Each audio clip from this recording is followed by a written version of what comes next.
Deh.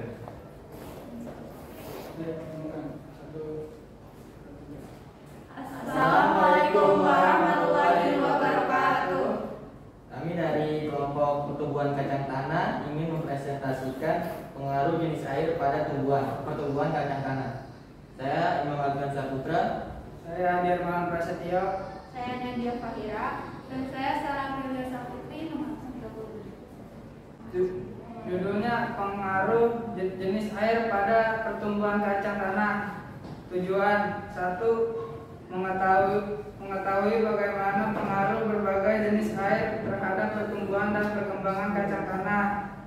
Tujuan yang kedua, menentukan jenis air yang paling baik untuk pertumbuhan kacang tanah. Tabel pengamatan.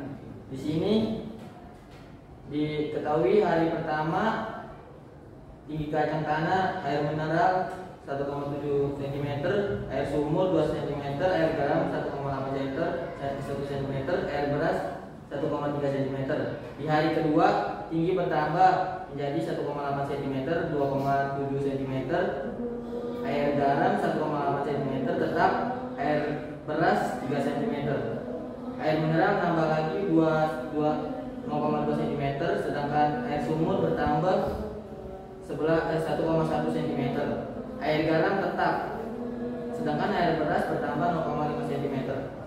Air mineral bertambah 0,3 cm dari awal 3 cm, sedangkan air sumur bertambah 1,3 cm. Air garam tetap 1,8 cm, sedangkan air beras bertambah menjadi 0,8 cm menjadi 4,5 cm. Di hari ke-6 bertambah menjadi 3,6 cm. Air sumur 6 cm, air garam tetap 1 cm. Air beras 5 cm. Air di rata-rata hari ke-7 4,2 cm, air mineral, air sumur 0,5 cm, air garam tetap 1,8 cm, air beras 5,5 cm. Rata-rata dari air mineral 2,8 cm, air sumur 4,4 cm, sedangkan air garam 1,8 cm, air beras 3,8 cm. Grafik pengamatan. Dari grafik pengamatan, air sumur terlihat lebih tinggi dari air garam, air beras, dan air mineral, sedangkan air beras lebih tinggi daripada air garam dan air mineral. Air mineral lebih tinggi dari air garam, sedangkan air garam itu variabelnya tetap. Selanjutnya ada analisis data.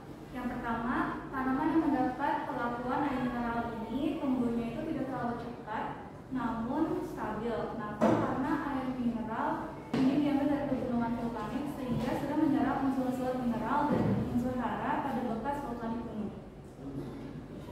Untuk yang kedua ada air sumur.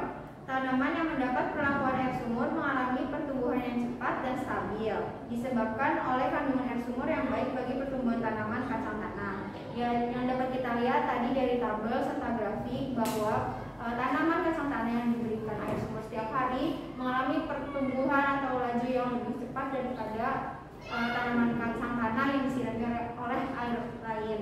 Nah, hal itu disebabkan oleh kandungan si air sumur ini, yaitu mengandung banyak mineral, karena air sumur ini kan merupakan jenis air tanah.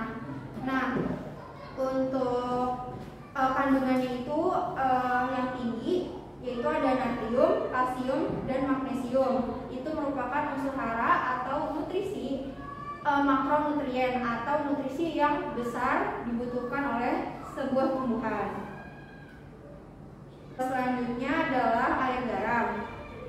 Tanaman yang mendapat perlakuan air garam tidak mengalami pertumbuhan sama sekali yang disebabkan kadar garam yang tinggi membuat lingkungan beracun bagi tanaman kacang tanah.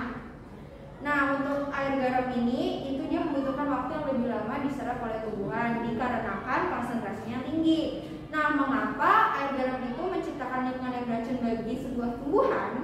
Itu dikarenakan konsentrasi yang tinggi menyebabkan tumbuhan tidak dapat atau sulit menyerap air. Nah, pada akhirnya sebuah tumbuhan itu tidak akan bisa menumbuh lagi, tidak mendapatkan mineral, tidak mendapatkan air yang cukup, jadinya pada akhirnya tumbuhan itu akan mati.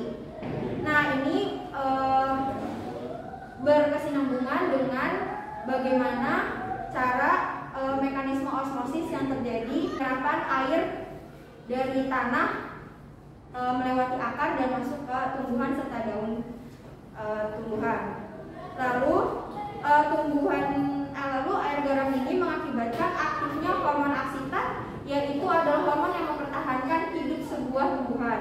Jadi kalau tumbuhan yang kena air garam kan tadi jadinya kekurangan air atau dehidrasi. Nah, pada akhirnya si hormon ini aktif, jadi dia berusaha untuk mempertahankan tumbuhan itu agar tetap hidup. Namun hormon aksitat ini dia bekerjanya itu justru menghambat hormon giberelin, di mana hormon ini berfungsi untuk perkecambahan dalam sebuah tanaman. Maka dari itu biji yang disiram oleh air garam berakhir tidak berkecambah atau tidak tumbuh. Dan yang terakhir ada tanaman yang mendapat perlakuan air deras. Tanaman yang mendapat perlakuan air yang deras mengalami pertumbuhan akar yang cepat yang disebabkan oleh kandungan vitamin B1 yang bekerja sama dengan hormon auksin untuk merangsang pertumbuhan akar dengan cepat. Dan selain vitamin B1, ada juga kandungan karbohidrat yang cukup banyak pada air yang deras, sehingga selain merangsang pertumbuhan akar, vitamin B1 ini berfungsi untuk membantu metabolisme dalam biji. Mengapa? Karena vitamin B1 ini mengubah karbohidrat menjadi energi, yang dimana energi ini akan digunakan untuk proses pertumbuhan dan perkembangan dalam biji. Selain itu, kami juga menemukan bahwa selama diberikan perlakuan air yang deras, tanaman ini mengalami penghambatan pertumbuhan setelah beberapa hari. Dari air mineral, air sumur, air garam dan air beras, kita kan bisa melihat nih ciri-ciri pertumbuhannya seperti apa yang muncul duluan. Nah, dari eksperimen kita melihat bahwa tanaman yang air beras itu munculnya lebih banyak akarnya. Itu disebabkan oleh vitamin yang sudah dijelaskan tadi oleh Sarah. Nah, untuk air sumur itu malah batangnya yang lebih besar atau lebih panjang daripada si air beras. Kesimpulan dapat disimpulkan bahwa kandungan unsur hara atau mineral dalam air sangat mempengaruhi pertumbuhan tanaman kacang tanah. Semakin baik kandungan nutrisi yang dibutuhkan tumbuhan, akan semakin baik pertumbuhannya, dan hal ini berlaku kebalikan. Selain itu, setiap jenis air mempunyai kandungan masing-masing dan tinggi rendahnya kandungan yang ada juga mempengaruhi bentuk dan laju pertumbuhannya. Sekian dari kelompok pengaruh jenis air pada pertumbuhan kacang tanah.